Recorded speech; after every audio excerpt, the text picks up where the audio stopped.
पहले शुरुआत करेंगे किस तरीके से ताउते तूफान ने तबाही मचाई है। समंदर से उठी लहरों ने गुजरात से लेकर महाराष्ट्र तक तबाही का कहर बरपा दिया है। बीती रात अहमदाबाद में भारी बारिश को झेलता रहा, तो वहीं इससे पहले समंदर के तूफान ने ऊना, सोमनाथ, वडोदरा, आणंद, सूरत जैसे शहरों में कोहराम मचा दिया। महाराष्ट्र के कई शहरों में भी तूफान की तबाही देखने को मिली है। प्रधानमंत्री अब से कुछ ही देर बाद गुजरात के हवाई दौरे पर निकलेंगे। प्रधानमंत्री नरेंद्र मोदी थोड़ी देर बाद गुजरात के भावनगर के लिए रवाना होंगे, फिर ऊना जाएंगे और आगे दीव तक हवाई दौरा करेंगे।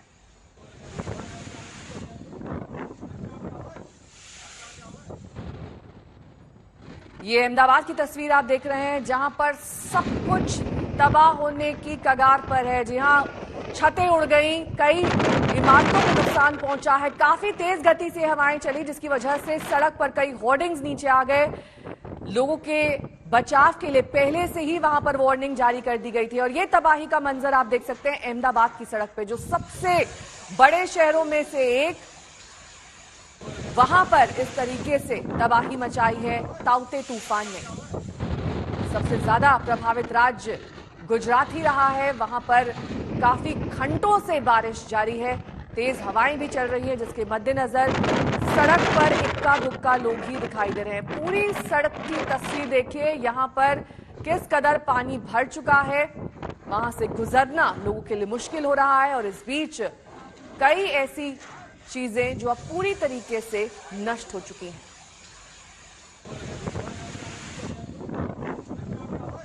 इमारतों को भी नुकसान पहुंचा है, भरभरा कर कई इमारतें गिर भी गई।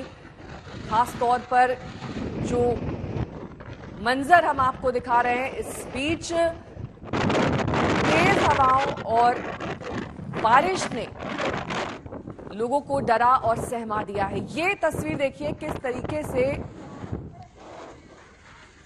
तिनके की तरह वहां पर चीजें उड़ रही हैं, क्योंकि हवा की गति काफी ज्यादा है और इमारतों को भी नुकसान पहुंच रहा है।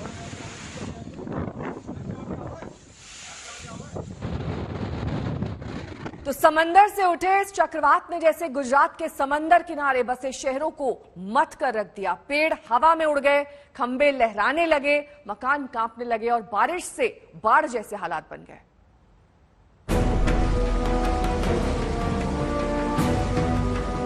ये तबाही के तूफान ताउते का तांडव है, जो उसने गुजरात में मचाया है।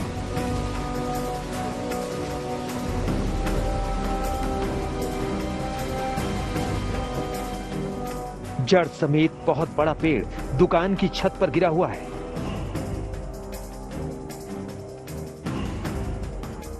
अरब सागर में उठे चक्रवाती तूफान ताउते से गुजरात के 2437 गांवों में अंधेरा हो गया। ताउते तूफान सोमवार रात को गुजरात पहुंचा और पीछे छोड़ गया तबाही के कभी न भूलने वाले निशान।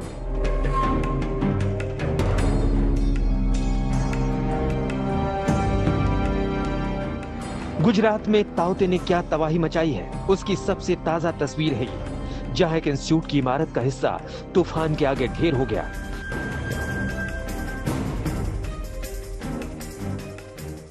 अब अहमदाबाद की एक और तस्वीर देखिए, जिसमें एक होर्डिंग चौराहे पर एक मिसाइल की तरह जाकर गिरा। तूफान से अहमदाबाद पूरी तरह से अस्त व्यस्त हो गया।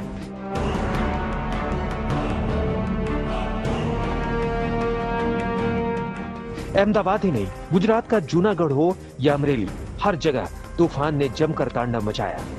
सिर्फ गुजरात ही नहीं, जब ताउते मुंबई में टकराया तो समंदर में बड़ी हलचल मचा गया। अरब सागर में आए ताउते तूफान के कारण मुंबई के सागर तट के पास एक छोटे जहाज P305 की डूब जाने के बाद 90 से ज्यादा लोग अब भी लापता हैं।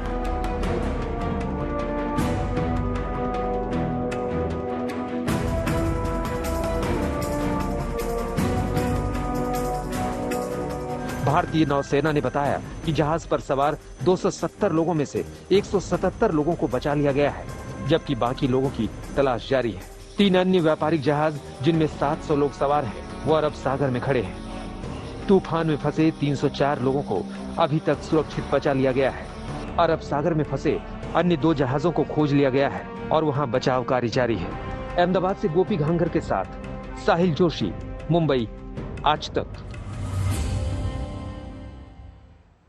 वहीं आज प्रधानमंत्री नरेंद्र मोदी गुजरात के दौरे पर रहेंगे, जहां वो ताउते तूफान प्रभावित इलाकों का हवाई निरीक्षण करेंगे। इसके अलावा पीएम दीव में भी नुकसान का जायजा लेंगे। प्रधानमंत्री आज सुबह लगभग 9:30 बजे दिल्ली से रवाना होंगे और भावनगर पहुंचेंगे, जहां से वो ऊना, दीव, जाफराबाद और महुआ का हवाई सर्वे करेंगे। बाद में प्रधानमंत्री अहमदाबाद में एक समीक्षा बैठक करेंगे। गुजरात के सीएम विजय रूपाणी के मुताबिक ताउते तूफान की तबाही काफी है। पूरे गुजरात में 13 लोगों की जान गई है, संपत्ति का भी भारी नुकसान हुआ है।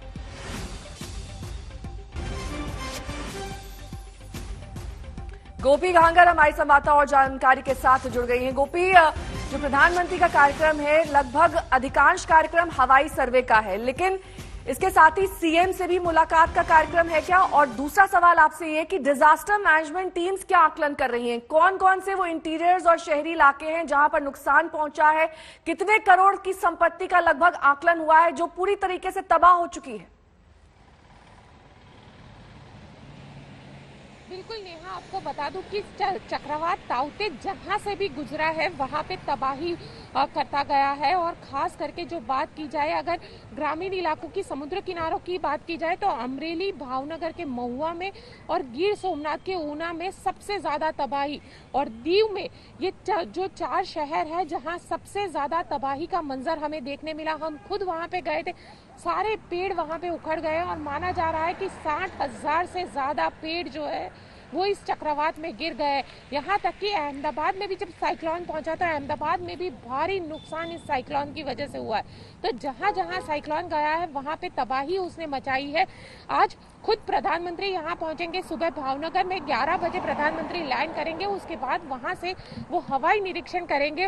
वो जाफराबाद, महुआ, गिर सोमनाथ के जो ऊना है वहां और दीव, ये 4 शहरों का हवाई निरीक्षण करने के बाद अहमदाबाद पहुंचेंगे। अहमदाबाद में मुख्यमंत्री, डिप्टी सीएम और जो गुजरात के आला अधिकारी है उनके साथ एक रिव्यू मीटिंग करेंगे। रिव्यू मीटिंग में कितना नुकसान है उसके ऊपर भी बातचीत होगी और हो सकता है कि प्रधानमंत्री एक रिलीफ पैकेज की भी घोषणा करे गुजरात के लिए। नेहा, नजर बनाए रखिएगा गोपी, क्योंकि आज का दिन बेहद अहम, जहां पर हवाई सर्वेक्षण के लिए खुद प्रधानमंत्री नरेंद्र मोदी गुजरात के अलग अलग इलाकों में पहुंचेंगे। वहीं दिल्ली एनसीआर की अब बात कर लेते हैं, जहां पर चक्रवाती तूफान ताउते का असर अब दिखने लगा है।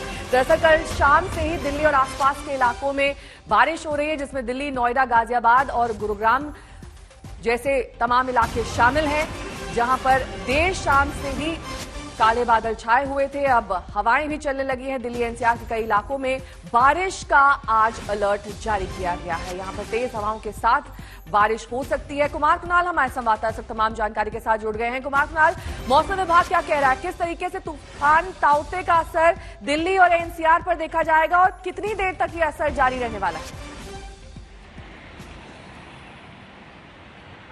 देखिए, ऑरेंज अलर्ट है दिल्ली के लिए नेहा, और जो सबसे बड़ी बात है कि सिर्फ ताउते का नहीं, ताउते जो कि गुजरात से लेकर के फिर दक्षिणी राजस्थान की तरफ गया था, वो हालांकि कमजोर पड़ गया है, लेकिन वो अब डिप्रेशन की शक्ल ले चुका है और इसी वजह से उसका असर जो है वो हरियाणा, दिल्ली, एनसीआर और साथ ही साथ जो उत्तरी राजस्थान है वहां पर हो रहा है। दूसरी वजह है सिर्फ ताउते का ये असर नहीं है जो कि बारिश रिमझिम हो रही है दिल्ली में, बल्कि एक जो वेस्टर्न डिस्टर्बेंस है, पश्चिमी विक्षोभ है, वो भी पश्चिमी हिमालय में बना हुआ है। तो दो जो सिस्टम है वो इस समय दिल्ली में आकर के एक साथ मिल रहे हैं। एक पश्चिमी विक्षोभ है, दूसरा जो ताउते कमजोर पड़ने के बाद जो उसका डिप्रेशन है वो भी मिल रहा है। इसीलिए दोपहर बाद से ये जो बारिश की रफ्तार है वो बढ़ने के आसार है। यहाँ पर तेज और बहुत तेज बारिश भी हो सकती है, ऐसा मौसम विभाग बता रहा है, आज दोपहर से लेकर के शाम तक। दूसरी बात है, हवाएं 50 से 60 किलोमीटर की रफ्तार से हवाएं भी चल सकती है, जो कि कई इलाकों में अगर ऐसा चलेगा तो उससे नुकसान भी होने की आशंका है। तो ये सब कुछ आज दोपहर के बाद ज्यादा इसका असर देखने को मिलेगा। लेकिन कल शाम से ही जैसा आप बता रही थी, आसमान में बादल छाए हुए हैं, रिमझिम बारिश हो रही है और लगातार हो रही है, तो मौसम तो बिल्कुल बदल चुका है। आने वाले समय में आज और कल इसके असर का और भी ज्यादा अंदाजा देखने को यहाँ पर दिल्ली और एनसीआर के इलाकों में मिलने वाला है, जैसा मौसम विभाग बता रहा है।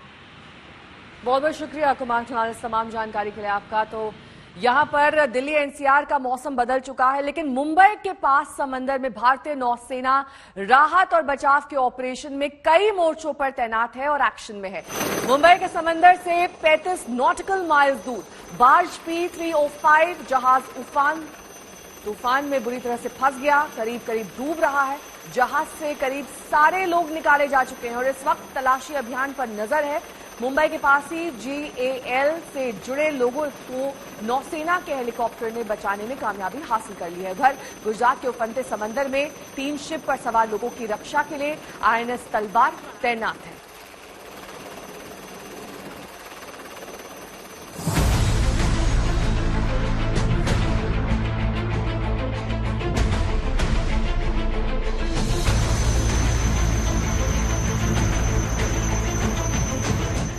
ताउते तूफान के बीच समंदर में जिंदगी बचाने की सबसे कड़ी चुनौती से जूझ रही है भारतीय सेना।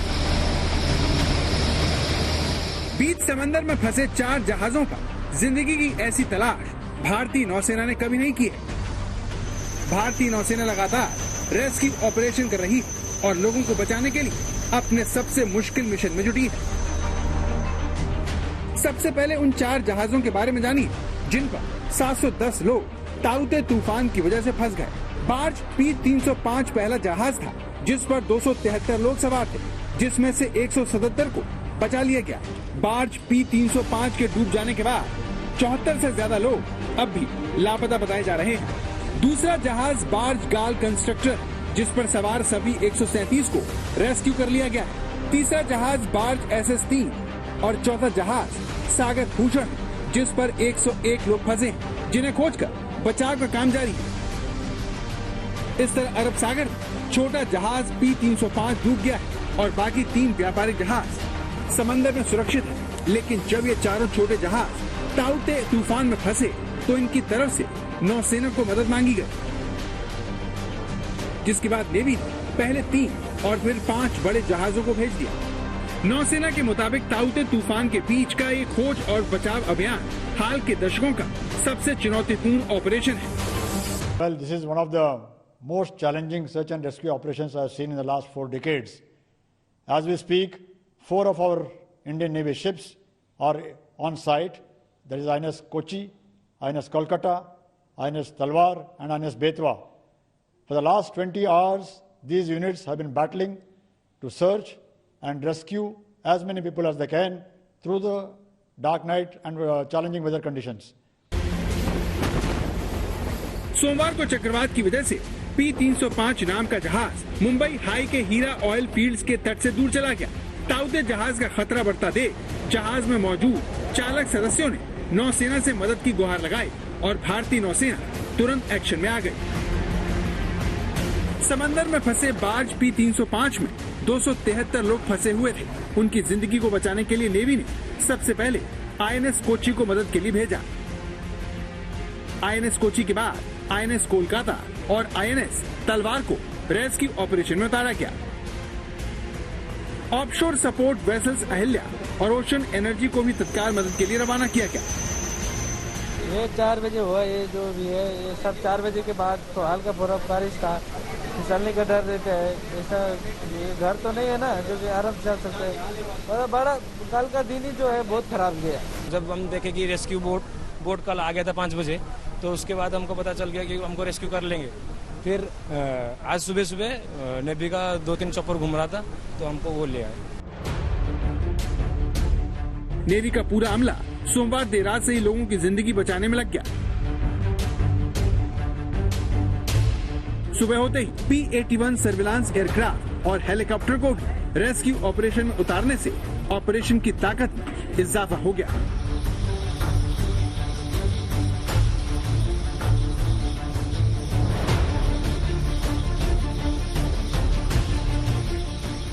चक्रवात को देखते हुए भारतीय नौसेना पहले ही 11 गोताखोर दल तैनात कर रखे हैं। 12 बाढ़ राहत दल और मेडिकल टीम को भी तैनात किया गया है। तूफान प्रभावित राज्यों में जरूरत पड़ने पर इन्हें भेजा जाएगा। भारतीय नौसेना ने एक बार फिर ये साबित कर दिया है कि वो देशवासियों के लिए किसी देवदूत से कम नहीं है, जिसने बिना समय गवाए अपनी बहादुरी से सैकड़ों लोगों की जिंदगी को बचा लिया और इन लोगों के परिवारों को ऐसा तोहफा दिया है जिसे वो पूरी जिंदगी नहीं भूल पाएंगे। मुंबई से अभिषेक भल्ला के साथ गौरव सावंत, दिल्ली, आज तक। और ज्यादा जानकारी के साथ मुंबई से मेरे सहयोगी पंकज उपाध्याय इस वक्त जुड़ गए हैं। पंकज, जितने वृहद स्तर पर ये ऑपरेशन चलाया गया, नौसेना को इन्वॉल्व किया गया, एयरफोर्स भी इसमें शामिल थी, जाहिर तौर पर बहुत सारी चुनौतियां और चैलेंजेस आए होंगे, लेकिन अभी क्या है करंट स्टेटस? कितने लोगों की जान बच चुकी है, कितने लोग अभी भी फंसे हुए हैं, क्या है ताजा जानकारी? नेहा, ताजा जानकारी सबसे पहले आपको दे देते हैं। 273 इसमें लोग सवार थे। बाज P-305, 180 लोगों को बचा लिया गया है, बचे 93। आज पता लगेगा कि जब 11 और 12 बजे के बीच में INS कोच्चि आएगा तो कितने लोगों को बचा लिया गया है, और बाकी जानकारी भी है वो निकलकर सामने आ जाएगी। लेकिन ये पूरा ऑपरेशन कितना ज्यादा बड़ा रहा है, इस बात का अंदाजा इसी बात से लगाया जा सकता है कि इंडियन नेवी को अपने वॉरशिप्स डिप्लॉय करने पड़े। INS कोच्चि, INS कोलकाता, उसके बाद INS बियास, बेतवा और तेग भी इस पूरे ऑपरेशन में शामिल थे। कल हम INS शिकरा में थे तो कई लोगों को एयरलिफ्ट करके लाया गया। INS शिकरा में उनको मेडिकल असिस्टेंस भी दी गई है, और आज बाकी तमाम जो रेस्क्यूड लोग हैं उसको INS कोच्चि लेकर यहां पर आ रहा है। एयर सर्वेलेंस एयरक्राफ्ट भी डिप्लॉय किए गए थे, साथ ही साथ सीकिंग हेलीकॉप्टर भी लगाया गया है। लेकिन इंडियन नेवी का कहना है कि यह ऑपरेशन रात भर चला है, लेकिन सी अभी भी बहुत ज्यादा रफ है। हवाएं 35 से 50 किलोमीटर प्रति घंटे की रफ्तार से चल रही हैं, इसलिए अंदाजा लगाया जा सकता है कि ऑपरेशन जो है rescue, search and rescue operation, वो हैम्पर भी हो रहा है।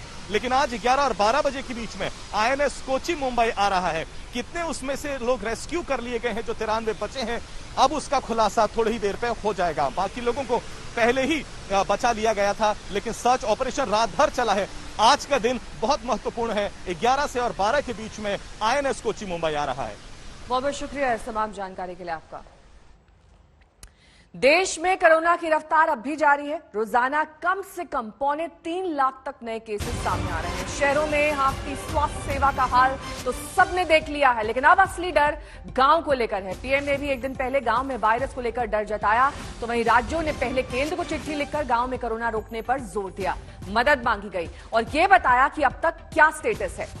मध्य प्रदेश की मांग है कि गांव में कंटेनमेंट जोन बनाए जाएं। महाराष्ट्र का जोर डोर टू डोर जांच पर है। पंजाब का जोर बाहरियों को रोकने और कर्फ्यू पर है। वहीं राजस्थान मेडिकल किट्स के वितरण पर जोर देकर यह कह रहा है कि जिला पंचायतों तक कोशिश जारी है। यूपी में सभी पंचायतों में निगरानी समिति बनाने का लक्ष्य सामने रखा गया है। अंतिम संस्कार के लिए वित्तीय मदद की कोशिश जारी है। बंगाल का जोर गरीबों को मुफ्त राशन देने पर। कोरोना अभियान गांव-गांव में चल रहा है।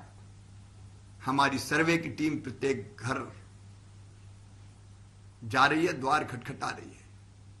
अगर सर्दी, जुकाम, बुखार, खांसी हो तो कृपया करके छुपाना नहीं, तत्काल बताना, ताकि दवाई का किट दिया जा सके, टेस्ट किया जा सके और तत्काल उपचार प्रारंभ किया जा सके।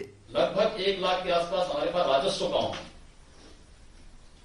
अब ग्राम पंचायत, एक ग्राम पंचायत में कई राजस्व गांव होते हैं।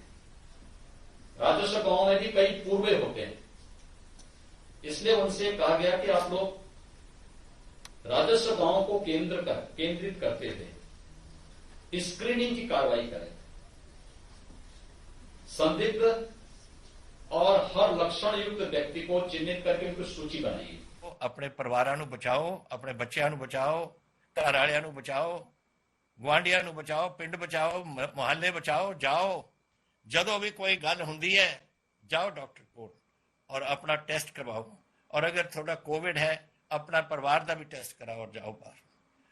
पिछली बार शहरां दे विच इह गल सी, हुण देखो शहर साडे बड़े काबू दे विच आ गए ने कि 13,000 पिंड ने। अपनी आबादी बहुत ज्यादा, अपनी 3 करोड़ की आबादी है पंजाब की। 3 करोड़ लोगों के विचों अगर ये गल बदन लगी तो फिर काबू कैसे करेंगे आप? कोरोना की इस दूसरी वेव में अभी ग्रामीण और दुर्गम क्षेत्रों में हमें बहुत ध्यान देना है। इसमें फील्ड में बिताया हुआ आप सभी का अनुभव और आपकी कुशलता ये बहुत काम आने वाली है। हमें गांव-गांव में जागरूकता भी बढ़ानी है और उन्हें कोविड के इलाज की सुविधाओं से भी जोड़ना है। बढ़ते हुए केसों के और संसाधनों की सीमाओं के बीच लोगों की अपेक्षाओं को उचित समाधान देना हमारी सबसे बड़ी प्राथमिकता है। सारी चुनौतियों के बीच समाज के सबसे निचले छोर पर खड़े व्यक्ति का चेहरा ध्यान में रखते हुए हमें काम करना है। इस बहुत बड़े वर्ग तक जब प्रशासन का एक भी व्यक्ति पहुंचता है तो या उससे संपर्क करता है, उसकी बात सुनता है, तो उससे बहुत बड़ा विश्वास जगता है। बीमारी से लड़ने की उसकी ताकत कई गुना बढ़ जाती है। तो एक ओर देश कोरोना के खिलाफ जंग लड़ रहा है तो वहीं दूसरी ओर सियासत भी चरम पर है। कभी प्रोटोकॉल पॉलिटिक्स शुरू हो जाती है तो कभी टूल किट का जिन बाहर आ जाता है। कोरोना के बीच सियासत का कैसे चल रहा है ये खेल, देखिए इस रिपोर्ट के जरिए। ये हमारी जो परंपरा है, हमारे जो प्रोटोकॉल है, उसके बहुत खिलाफ हो रहा है कि कोई मुख्यमंत्री ऐसी इन हाउस मीटिंग को लाइव टेलीकास्ट करे। ये उचित नहीं है। ये हमने हमेशा संयम पालन करना चाहिए। ठीक है सर, इसका ध्यान रखेंगे आगे से। अगर सर मेरी तरफ से कोई गुस्ताखी हुई है, मैंने कुछ कठोर बोल दिया, मेरे आचरण में कोई गलती है तो उसके लिए मैं माफी चाहता हूँ। मेरा विश्वास है। कुछ दिनों पहले पीएम और राज्यों के मुख्यमंत्रियों से बातचीत ने प्रोटोकॉल पॉलिटिक्स शुरू कर दी थी। आज वही प्रोटोकॉल जंग एक बार फिर शुरू हुई, लेकिन इस बार किरदार बदल गए। आज जब प्रधानमंत्री नरेंद्र मोदी की डीएम से बातचीत लाइव टेलीकास्ट हुई तो आम आदमी पार्टी ने बीजेपी को कटघरे में खड़ा कर दिया। केजरीवाल की चर्चा टेलीकास्ट करने पर बीजेपी ने सवाल खड़े किए तो इस बार आम आदमी पार्टी हमलावर हो गई। आज की मीटिंग में प्रधानमंत्री जी का वक्तव्य टीवी पर लाइव प्रसारित हुआ। पिछली बैठक में सीएम केजरीवाल के लाइव प्रसारण पर आपत्ति थी कि प्रोटोकॉल तोड़ा गया। आज के प्रोटोकॉल में लाइव ब्रॉडकास्ट की इजाजत थी। कैसे पता चले कि कौन सी बैठक से लाइव प्रसारण हो सकता है और कौन से में नहीं? हर जिले के एक और पीएम के लाइव टेलीकास्ट पर सियासत हुई तो दूसरी ओर पात्रा कांग्रेस पर हमलावर हो गए। Panel discussions call the project as Modi's personal house. और मैं एक डिबेटर हूं, मैं हर दिन डिबेट में जाता हूं पार्टी की तरफ से, और हर प्रवक्ता कांग्रेस पार्टी का यही कह रहा होता है, ये तो मोदी का घर है, ये तो मोदी का महल। और यही डिजाइन में लिखा हुआ है कि उसको मोदी का महल और मोदी का पैलेस और मोदी का घर बताइए। कुंभ और ईद में जिस प्रकार की कंपैरिजन करके धर्म को अपमानित और बदनाम करने की कोशिश कांग्रेस पार्टी ने किया है, मैं इसमें कोई हिंदू मुस्लिम राजनीति नहीं करूंगा, क्योंकि आज हिंदू मुस्लिम सभी सफर कर रहे हैं और सबका साथ, सबके विकास और विश्वास के साथ ही देश आगे बढ़ सकता है। मगर कांग्रेस पार्टी जिस प्रकार की राजनीति, आप कुंभ को बदनाम करिए और ईद के विषय में कुछ मत कहिए, इस प्रकार की सोच हो सकती है किसी की? बीजेपी ने कांग्रेस पर आरोप लगाया कि कांग्रेस एक टूल किट के जरिए इस संकट के वक्त में प्रधानमंत्री मोदी को बदनाम करने की साजिश कर रही है। कांग्रेस पार्टी का एक टूल किट चल रहा है कि किस प्रकार से ये जो महामारी है, ये जो कोरोना का पेंडेमिक है, उस पेंडेमिक में भी, उस विपत्ति में भी किस प्रकार राजनीति करनी है और किस प्रकार से भ्रम की स्थिति को उत्पन्न करते हुए कांग्रेस पार्टी अपने राजनीतिक मंसूबे को मजबूत करना चाहती है। वह इस टूल किट से पूरा देश आज कांग्रेस के मंसूबों को, कांग्रेस के इंटेंशंस को, कांग्रेस के जो भ्रम फैलाने की नीति है उसे जान रही है। आज भी 4000 से ज्यादा लोगों ने अपनी जान दे दी। भारतीय जनता पार्टी कहती है कि कांग्रेस टूल किट का इस्तेमाल कर रही है कोरोना को लेकर। टूल किट किसने बनाया? टूल किट बीजेपी तैयार करती है। विपक्ष उसका इस्तेमाल अगर ना करे तो क्या करे? कथित फर्जी टूल किट मामले में कांग्रेस बीजेपी के खिलाफ तुगलक रोड पुलिस थाने में शिकायत दर्ज कराने पहुंची, जिसमें जेपी नड्डा, स्मृति ईरानी और संबित पात्रा के खिलाफ एफआईआर करने की मांग की गई है। उधर केंद्र सरकार के एक्शन को लेकर राहुल गांधी ने भी ट्वीट कर तंज मारा।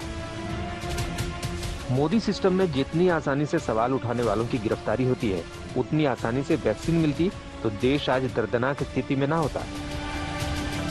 एक और कोरोना की मार झेल रहा देश, तो दूसरी ओर कोरोना पर जारी सियासत, जो देश में कोरोना की जंग को लगातार कमजोर कर रहा है। कोई भी राज्य हो, कोई भी राजनीतिक पार्टी का राज हो, इंतजाम पूरी तरह से गुल है, लेकिन सियासत फुल है। आज तक ब्यूरो।